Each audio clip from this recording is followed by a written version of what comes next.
Hello students, welcome to my channel AM classes. आज आपण 10th standard जॉमेट्रीसाठी chapter 1 सिमिलॅरिटीमधील प्रॉब्लेम सेट 1 पाहणार आहोत. पहा आपल्याला क्वेश्चन 4 काय दिला आहे.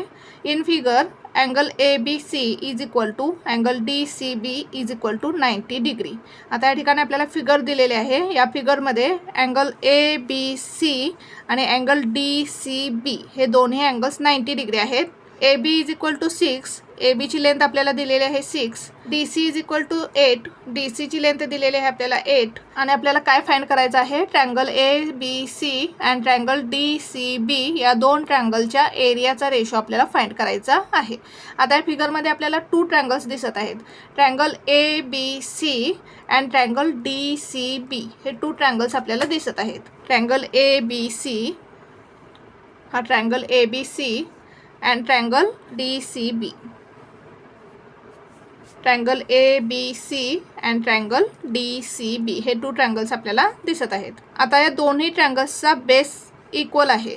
ट्रायंगल ABC चा बेस BC आहे आणि ट्रायंगल DCB चा बेस BC आहे. म्हणजेच या दोन्ही ट्रायंगलचा बेस इक्वल आहे. ट्रायंगल ABC ची हाईट काय आहे, AB. ट्रायंगल ABC मध्ये बेस काय आहे, BC.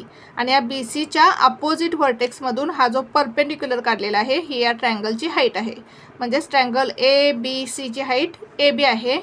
ट्रायंगल DCB मध्ये BC हा बेस आहे आणि या BC चा अपोजिट व्हर्टेक्स D मधून ही जी परपेंडिक्युलर लाईन काढलेली आहे ही या ट्रायंगलची हाईट आहे.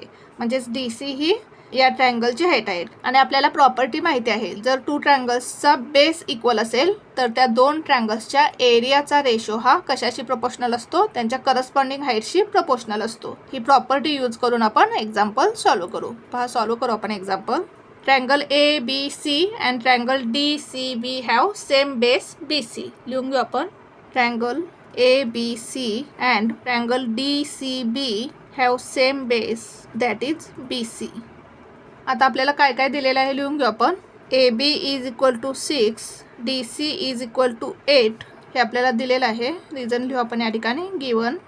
आता दोन्ही ट्रायंगलचा बेस इक्वल आहे. म्हणजेच या 2 ट्रायंगलच्या एरियाचा रेशो हा कशाशी प्रोपोर्शनल असणार आहे, त्यांच्या करस्पॉन्डिंग हाईटशी इक्वल असणार आहे. लिहून घेऊ आपण. We know that areas of 2 triangles with equal bases are proportional to their corresponding heights.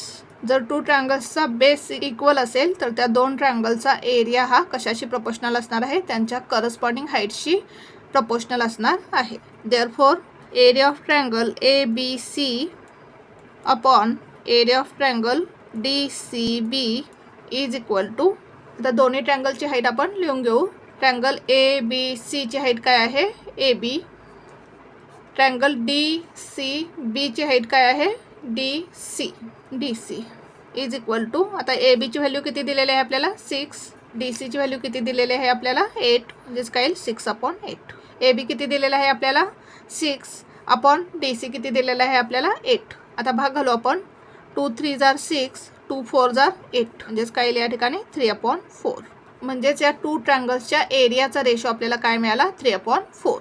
Answer लिहू आपण. Therefore area of triangle ABC upon area of triangle DCB is equal to 3 upon 4. अशा प्रकारे आपल्याला हा क्वेश्चन सॉल्व करायचा होता. पुन्हा एकदा पहा आपण एक्झाम्पल कसं सॉल्व केलं. नेक्स्ट क्वेश्चन सॉल्व करू आपण.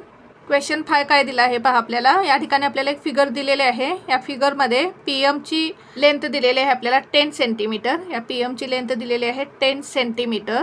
Area of triangle PQS is equal to 100 square centimetre. आता या फिगरमध्ये आपल्याला 2 ट्रायंगल्स दिसत आहेत. ट्रायंगल PQS हा एक ट्रायंगल अँड ट्रायंगल QRS हा एक ट्रायंगल.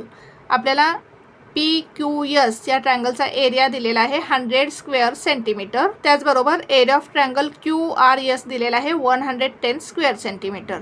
हा जो ट्रायंगल QRS आहे या ट्रायंगलचा एरिया आपल्याला दिलेला आहे 110 स्क्वेअर सेंटीमीटर. देन फाइंड येणार आणि आपल्याला येणारची लेंथ फाइंड करायची आहे. पहा आपल्याला कसं सॉल्व करता येईल एक्झाम्पल. आता या दोन्ही ट्रायंगल्समध्ये QS हा बेस इक्वल आहे. या दोन्ही ट्रायंगलचा QS हा बेस इक्वल आहे. ट्रायंगल PQS मध्ये बेस काय आहे, QS. त्याचबरोबर ट्रँगल QRS मध्ये बेस काय आहे QS, म्हणजे दोन्ही ट्रँगलचा बेस इक्वल आहे. आणि जर दोन्ही ट्रँगलचा बेस इक्वल असेल तर त्या दोन ट्रँगलच्या एरियाचा रेशो हा कशाशी इक्वल असतो, त्यांच्या करस्पॉन्डिंग हाईटशी इक्वल असतो. आता ट्रँगल PQS ची PM ही हाईट आहे. ट्रँगल PQS चा बेस काय आहे QS, आणि या बेसचा अपोजिट व्हर्टेक्स P, या P मधून ही जी परपेंडिक्युलर लाईन काढलेली आहे ही या ट्रँगलची हाईट आहे. म्हणजे हाईट PM दिलेली आहे आपल्याला 10 सेंटीमीटर. ट्रँगल QRS मध्ये बेस QS आहे. या बेस QS चा अपोजिट व्हर्टेक्स R आहे, आणि या R मधून ही जी परपेंडिक्युलर लाईन काढलेली आहे ही या ट्रँगलची हाईट आहे. म्हणजेच NR ही या ट्रँगलची हाईट आहे. मग आपल्याला प्रॉपर्टी माहिती आहे, जर दोन ट्रँगलचा बेस इक्वल असेल तर त्या दोन ट्रँगलच्या एरियाचा रेशो हा कशाशी प्रोपोर्शनल असतो, त्यांच्या करस्पॉन्डिंग हाईटशी इक्वल असतो. ही प्रॉपर्टी यूज करून आपण एक्झाम्पल सॉल्व करू. सॉल्व करू आपण example. Triangle PQS and triangle QRS have same base QS. लिहून घेऊ आपण. Triangle PQS and triangle QRS have same base QS. दोन्ही ट्रँगलचा बेस इक्वल आहे. Therefore areas of two triangles with equal bases are proportional to their corresponding heights. आता दोन्ही ट्रँगलचा base equal आहे. मग आपल्याला प्रॉपर्टी माहिती आहे, जर दोन ट्रँगलचा बेस इक्वल असेल तर त्यांच्या एरियाचा रेशो हा कशाशी प्रपोर्शनल असणार आहे, त्यांच्या करस्पॉन्डिंग हाईटशी इक्वल असणार आहे. Therefore area of triangle PQS upon area of triangle QRS is equal to triangle PQS ची हाईट काय आहे PM अपॉन ट्रँगल QRS ची हाईट काय आहे NR. दोन ट्रँगलच्या एरियाचा रेशो हा कशाशी प्रोपोर्शनल असणार आहे, त्यांच्या करस्पॉन्डिंग हाईटशी प्रोपोर्शनल असणार आहे. या ठिकाणी आपण हाईट लिहून घेतल्या दोन्ही ट्रँगलच्या. आता PM किती दिलेला आहे आपल्याला 10. NR ची व्हॅल्यू आपल्याला फाइंड करायची आहे. एरिया ऑफ ट्रँगल PQS किती दिलेला आहे आपल्याला 100 स्क्वेअर सेंटीमीटर, या ठिकाणी 100. एरिया ऑफ ट्रँगल QRS किती दिलेला आहे 110, या ठिकाणी 110. क्रॉस मल्टिप्लिकेशन करू आपण. 100 into NR is equal to 110 into 10. आता हे 100 आपण या साईडला घेऊ. या ठिकाणी मल्टिप्लाय आहे, या बाजूला आल्यानंतर डिवाइड होईल. Therefore NR is equal to 110 into 10 upon 100. हा 0 कॅन्सल होईल, हा 0 कॅन्सल होईल. म्हणजेच NRची व्हॅल्यू किती मिळाली 11. Therefore NR is equal to 11 into 1 किती येईल 11. युनिट काय दिलेलं आहे आपल्याला सेंटीमीटर. म्हणजेच NRची व्हॅल्यू किती मिळाली आपल्याला 11 centimetre. Therefore NR is equal to 11 centimetre. Answer लिहू आपण. Therefore NR is equal to 11 centimetre. अशा प्रकारे आपल्याला हे एक्झाम्पल सॉल्व करायचं होतं. पुन्हा एकदा पहा आपण एक्झाम्पल कसं सॉल्व केलं.